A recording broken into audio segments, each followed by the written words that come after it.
I don't want to sound like moist critical here, but I legitimately being honest, I couldn't sleep, even though I tried so many times and failed miserably. So I decided to watch Cyberpunk Edgerunners, a new anime that has come out from Netflix, and holy fuck, that's the best decision I've made that day, because my god, that show fucking slapped, and it didn't turn out to be a disappointment, just like the video game. For some context, Cyberpunk Edgerunners was based off a video game called Cyberpunk 2077, a game that has been highly anticipated by a ton of gamers, myself included, and when it finally got released after 9 years of development, maybe even more, turned out to be the most amazing, the greatest game of all.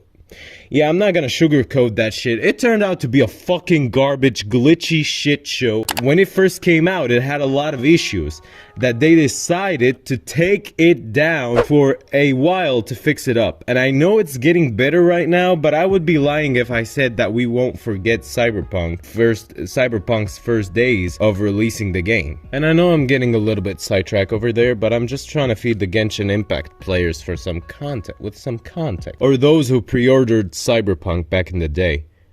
You sick fuck. But anyway, this is my TED Talk about the game. Let's start talking about the anime, because oh my god, am I obsessed with this anime. First off, props to everybody who worked at the aesthetic or at the atmosphere in this show, because holy shit, it's just like the game.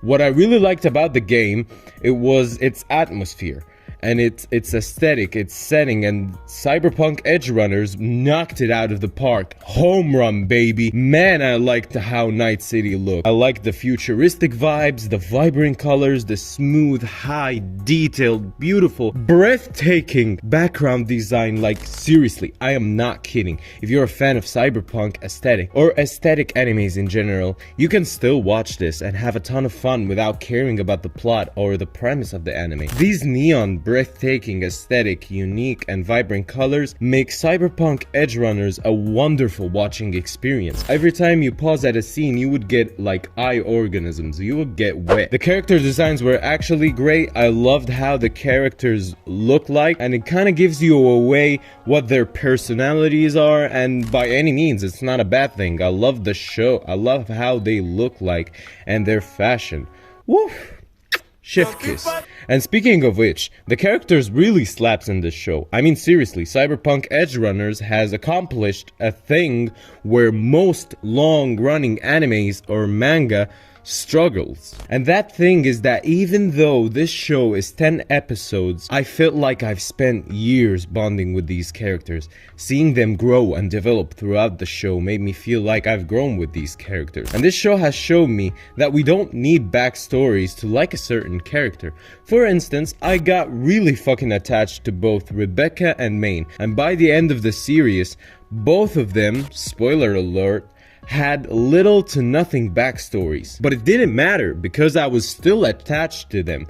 And you cared about them from start to finish. And I could go on, but you get the point. I loved every single member of the gang. Everyone has their own vibe and their own nature, and that somehow build each other up. And there's a variety of characters, like the father figure, the mother figure, kid and killer's love child, and also a bootleg smoke addict version of Billie Eilish, who is surprisingly well written and one of my favorite characters in this show. Also, the power system is really creative and really solid. It's a futuristic technology that allows you to get genetic upgrades. For example, David has Killwa's power, and Lucy has... is that the lasso of truth? But this time it can actually kill you? Write that down, write that down. But however, these futuristic technologies come with a big consequence, which is if you get too much upgrades on your body, it will lead to losing your humanity, which also leads to losing your sanity. At first I was like, man, are you kidding me? I can beat Daddy Noel in a weightlifting competition without actually getting body dysmorphia? And now I look at the consequences and I'm like, nah, this ain't it, chief. I'm good. But I would still love to beat Daddy Noel though. Pause. Or maybe not. The animation is so good. Like, honestly, this is probably Studio Trigger's best work. I didn't even pronounce the name right. But anyway, when it comes to the animation, the way you can see David's power going super speed, but it captures at a very slow motion, and then after that scene, they give you what actually happened in the blink of an eye. And it shows how much he's actually that fast. And the way the eyes keep moving fast and glitchy out of the face a little bit make me feel like they're actually gonna go do my nuts fit in your mouth. And the way it feels so smooth and flexible when it comes to the fight scenes, like you can see fast movements, blood all over the place. You can feel the punch, you can hear its sound when it gets right straight into the fucking face. I mean, seriously, Studio Trigger did a great job in this anime. And also, one thing before I forget, I love the music choice in this anime. Like, seriously, you can watch the anime and out of nowhere they start busting up banger songs or music. I think at least they should be nominated for that, because it fits really perfectly in this world, or the vibe and tone that I get from this anime. Like, sick and loud beats, like so loud in fact you can't hear the fucking dialogue. I can't hear shit of what they saying. All my life I've really liked syrup. What? The only flaw that I have in this anime is that there was so much happening in such a short amount of time. Like, I would have loved for 2 more episodes, mainly cooldown episodes, just focusing on the characters without actually like going all over the place, just to get more attached to them and care about them a lot more, because sometimes it felt rushed for me, more fast-paced than Chainsaw Man. It's not that big of a flaw, so I wouldn't consider it as a huge flaw that would ruin your experience while watching this show. Anyway, if it wasn't for these animes, Cyberpunk Edgerunners would have been anime of the fucking year. But regardless, Cyberpunk Edgerunners is one of the best animes to come out these past few years, and it proves that there are chances for animated video game adaptation to actually slap so hard, just like Arcane, because it's more of a passion project than a promotion project to their respective video games, and you can't prove me wrong. And now, after watching Arcane and Cyberpunk Edgerunners, I realized that they could make bangers if they're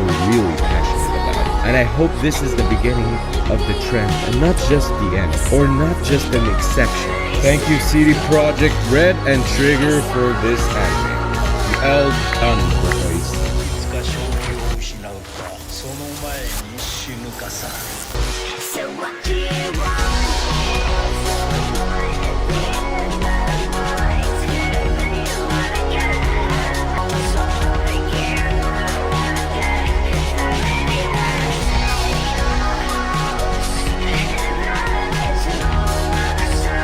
Eyes are glitchy, there are driving mechanics that are identical to the game, and so it's a 10 out of 10 anime.